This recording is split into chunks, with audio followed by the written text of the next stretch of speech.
नमस्कार स्टूडेंट, आज हम एक्सरसाइज 2C का पार्ट नंबर 2 पढ़ाने जा रहे हैं। जैसे कि सवाल नंबर आपका है तीसरा, क्वेश्चन नंबर तीसरा और क्वेश्चन नंबर चौथा आपके सामने लिखा हुआ है। तीसरा कह रहा है वह छोटी से छोटी प्राकृतिक संख्या ज्ञात कीजिए जिसमें 49 31 में जोड़ दे तो योगफल पूर्ण वर्ग बन जाए। और चौथे सवाल में कह रहा है कि वह छोटी से छोटी प्राकृतिक संख्या ज्ञात कीजिए जिसे 18 265 में घटा दे तो पूर्ण वर्ग बन जाए। बेटा जोड़ने और घटाने, गुणा और भाग चार चीजें हैं। क्या जोड़ने की पूर्ण वर्ग बन जाए, या क्या घटाने की पूर्ण वर्ग बन जाए, या क्या भाग देने की पूर्ण वर्ग बन जाए, या क्या गुणा करने की पूर्ण वर्ग बन जाए। यदि गुणा और भाग के लिए पूछता है तो हम पूर्ण वर्ग बनाने के लिए गुणनखंड विधि का प्रयोग करते हैं, और जब जोड़ने और घटाने के लिए कहता है तो भाग विधि से इसको लगाते हैं। तो यहाँ पर इन दोनों सवालों को हमें भाग विधि से लगाना है, जबकि पहले लगा चुके हैं कि गुणा और भाग के लिए हम गुणनखंड विधि का उपयोग करते हैं। तो ये आपको ध्यान रखना है कि जोड़ने और घटाने पर हमेशा भाग विधि लगती है। जोड़ने पर जितने बार लास्ट में भाग जाता है उससे एक बार अधिक तक भाग देते हैं, और घटाने पर जहां तक भाग जाता है केवल वहीं तक देते हैं। तो जैसे कि आपके पास सवाल दिया गया है कि 49 31 में क्या जोड़ने की संख्या पूर्ण वर्ग बन जाए, तो सबसे पहले हम जोड़े बना लेंगे। यहाँ पर पहला जोड़ा बना 31 का, दूसरा बना 49 का। 7 7 49 7 बार जा रहा है, 7 यहाँ लिखेंगे, 7 बार को नीचे लिखेंगे, इनका गुणा कर देंगे तो 7 7 हो जाएगा 49। और ये अब जोड़ देंगे तो 7 7 हो गए 14, 49 में 49 में 0 कुछ बचा नहीं है, अंक काट जाएगा 31 का। अगर वैसे एक बार भी देंगे तो 141 से कम 141 हो जाएगा, ज्यादा हो जाएगा। लेकिन हम जोड़ने पर एक अंक अधिक तक भाग देते हैं तो एक अंक ज्यादा तक भाग देंगे, एक बार भाग दे देंगे। वैसे हमारा एक बार जा रहा है लेकिन हम एक बार दे देंगे तो यहाँ पर हो जाएगा 141 एकम 141। अब यहाँ पर समस्या एक आती है, ये तो हो गया 142, और यहाँ पर जब घटाएंगे तो एक में से एक जाएगा 0, 4 में से 3 जाएगा 1, यानी उल्टा घटाने में 110 आ जाएगा। यानी कह रहा है कि इस संख्या में कितना जोड़ दिया जाए, 110 जोड़ दिया जाए तो संख्या हमारी पूर्ण वर्ग बन जाएगी। देखेंगे यदि 49 31 में 110 जोड़ दिया जाए तो संख्या पूर्ण वर्ग बन जाएगी। दूसरी चीज, अगर थोड़ा सा अब यहाँ पे एक ऑप्शन गलत होता है कि हम कभी भी संख्या में अधिक बार भाग नहीं देते हैं। ये आपके लिए मोस्ट इंपॉर्टेंट क्वेश्चन है कि हम अधिक बार भाग नहीं देते, तो उस स्थिति में हमें क्या करना है, कैसे लगाना है। इसको हम दूसरी बार लगाएंगे कि 49 31 जोड़ा जैसे बना तो वैसे बनाएंगे। यहाँ पर 7 बार, 7 7 49, 7 7 14 हो जाएगा, और अंक तारा 31 का भाग नहीं आएगा, भाग नष्टम वृद्धि यानी 70 बार क्या है। तो यानी कि 70 का जो वर्ग है, 70 का वर्ग जो है वो छोटा है इससे 49 31 से, और उससे बड़ा है 71 का वर्ग। 71 के वर्ग से 49 31 छोटी है, जबकि 70 के वर्ग से 49 31 बड़ी है। तो यहाँ पर हम 71 का वर्ग कर लेंगे। 71 का वर्ग बराबर 71 × 71 गुणा कर देंगे 1, 7 7 14 की 4, हाथ से 1, 7 7 49 और 1 50। 71 का वर्ग आ गया 50 41। अब अगर हम 50 41 में 49 31 घटा दें तो बराबर आ जाएगा 110, या इस तरीके से लगा सकते हैं कि 110 इसमें जोड़ दिए जाए तो संख्या पूर्ण वर्ग बन जाएगी। तो हम इस तरीके से भी सवाल को लगा सकते हैं और इस तरीके से भी लगा सकते हैं, लेकिन किसी भी प्रकार की अगर उसमें दिक्कत आ रही है तो इस तरीके से भी लगा सकते हैं। लेकिन हमें जैसे कि घटाने के लिए पूछा गया है, घटाने पर जहां तक केवल भाग जाएगा केवल वहीं तक भाग देंगे। तो सबसे पहले हम वर्गमूल निकालना है। 18 265 के, यहाँ पर पहला जोड़ा 65 का, दूसरा 65 82 का और फिर 1 का, 1 एकम 1 1 1 2 है, अंक तारा 82 का, 2 का भाग देंगे। वैसे 4 बार जा रहा है लेकिन 4 बार में 24 24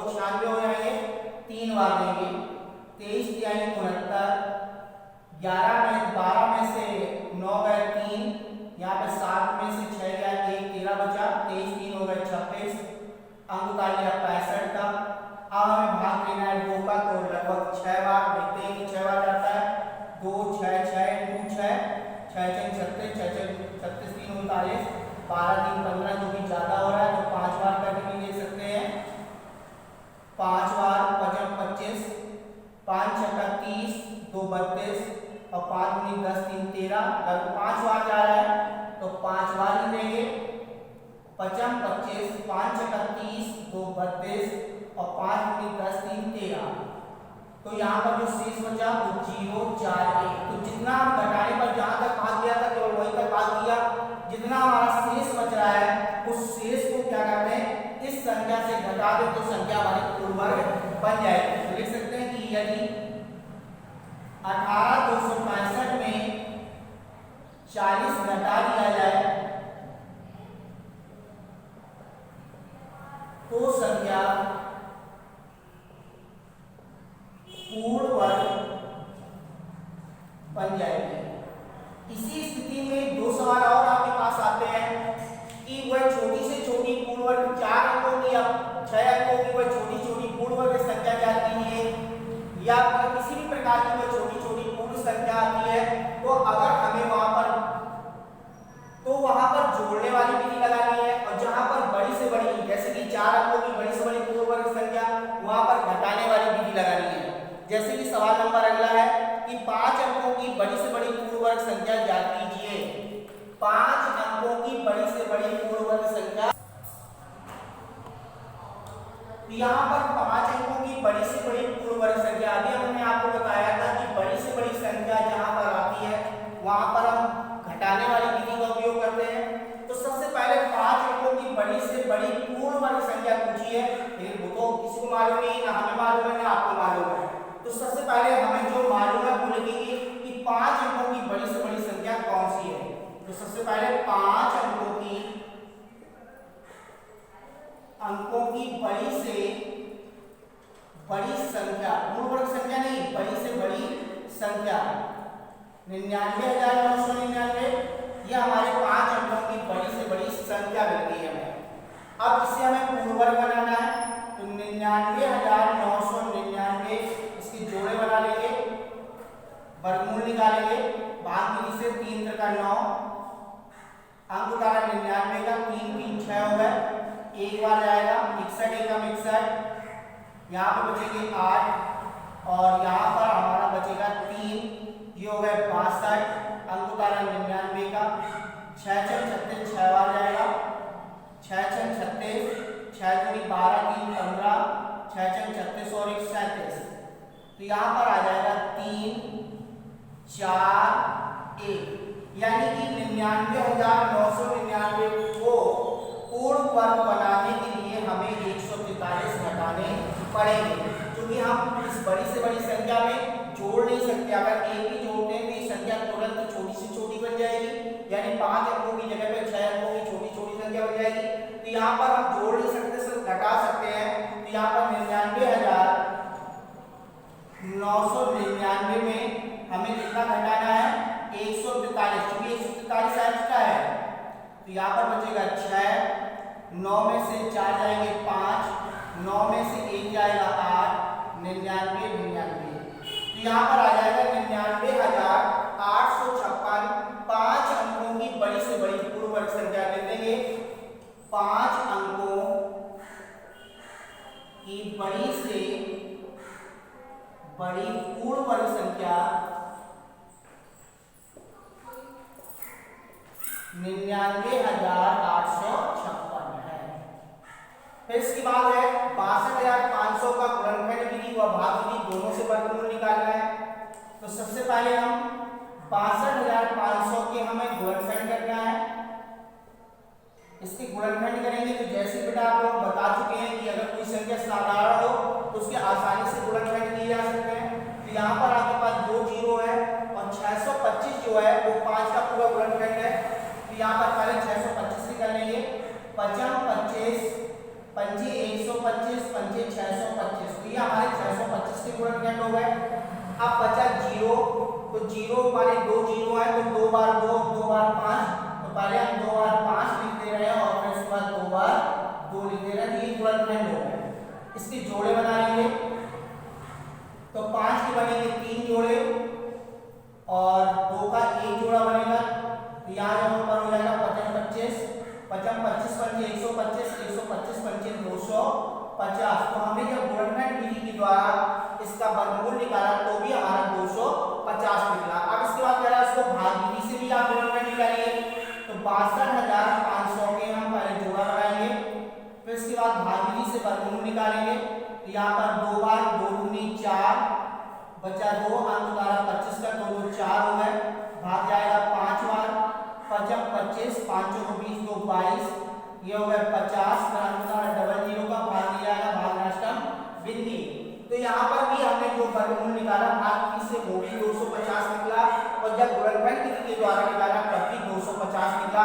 यानी कि दोनों के उत्तरों की जब तुलना की तो उत्तर समान आए। तो यहाँ पर दोनों के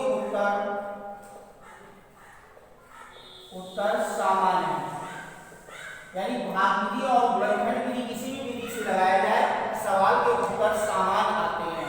तो इस प्रकार से दोनों के उत्तर समान आए हैं। हमें एक्सरसाइज 2C को लगाना है।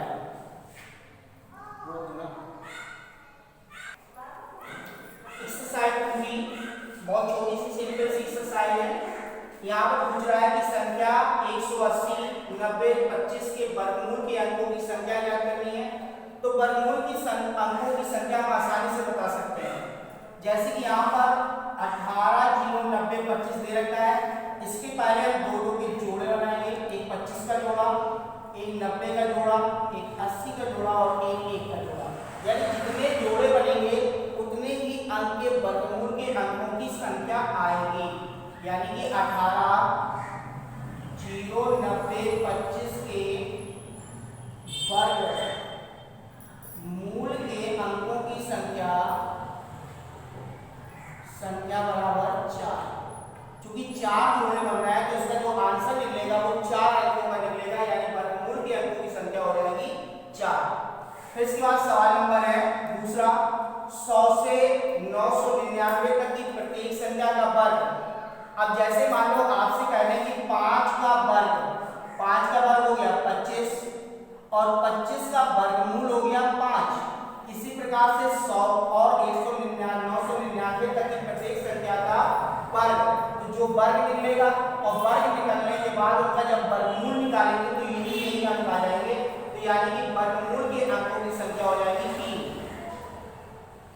वर्गमूल के अंकों की संख्या बराबर हो जाएगी 3। क्योंकि 3 अंक का वर्ग है और पुनः जब वर्ग करेंगे तो वर्ग करने के बाद जो भी अंक आएंगे फिर उनका वर्गमूल निकालेंगे तो केवल 3 ही अंक आएंगे। जैसे कि कह रहा है कि एक 7 अंकों की संख्या, तो 7 अंकों की संख्या में जब हम दो के जोड़े बनाएंगे तो यहाँ पर हमारी संख्या के जोड़े बनेंगे 4। जैसे हम मान लेते हैं कि माना 1 2 3 4 5 6 7 ये 7 अंकों की संख्या हो गई। इसके वर्गमूल के अंकों की संख्या तो 1 जोड़ा 2 जोड़ा 3 और 4, इसके 4 जोड़े बन रहे हैं। तो वर्गमूल के अंकों की संख्या हो जाएगी, वर्गमूल के अंकों की संख्या बराबर 4। फिर इसके बाद किसी संख्या के वर्गमूल में केवल 2 अंक हैं, वर्गमूल में केवल 2 अंक है और वर्गमूल में 2 अंक है तो सबसे छोटी संख्या आपकी है 10 और सबसे बड़ी संख्या है 99। जैसे इसका वर्ग करेंगे तो आएगा 100 और अगर इसका वर्ग करेंगे तो आएगा 9 9 81 और इनका क्रिया गुणा कर देंगे। जैसे 99 × 99 लगभग 9801 आ जाएगा। तो यहाँ पर जब हम दो संख्या में सबसे छोटी संख्या का वर्ग करते हैं तो उसमें अंकों की संख्या आती है 3 और सबसे बड़ी संख्या का वर्ग करते हैं तो उसमें अंकों की संख्या आती है 4। तो यहाँ पर किसी भी दो अंकों की संख्या है और उसके वर्ग किया जाएगा तो वर्ग करने पर अंकों की संख्या हो जाएगी 3 या 4। तो 2 अंकों की संख्या के वर्ग में अगर हम उसका वर्ग करते हैं तो उनके अंकों की संख्या 3 या 4 होगी। इसी प्रकार से 5वें में प्रत्येक संख्या के वर्गमूल में कितने अंक हैं तो जोड़े बना लेंगे। यहाँ पर 2 जोड़े बन रहे हैं तो वर्गमूल के अंकों की संख्या हो जाएगी 2। यहाँ पर 3 जोड़े बन रहे हैं तो वर्गमूल के अंकों की संख्या हो जाएगी 3। यहाँ पर 3 जोड़े बन रहे हैं तो वर्गमूल के अंकों की संख्या 3। यहाँ पर 1 2 3 4 वर्गमूल के अंकों की संख्या हो जाएगी 4। 1 2 3 4 यहाँ पर भी वर्गमूल के अंकों की संख्या 4 हो जाएगी। तो जब भी हमें किसी भी संख्या के वर्गमूल के अंकों की संख्या पूछते हैं तो उनकी जोड़े बनाते हैं। जोड़े बनाने के बाद हमें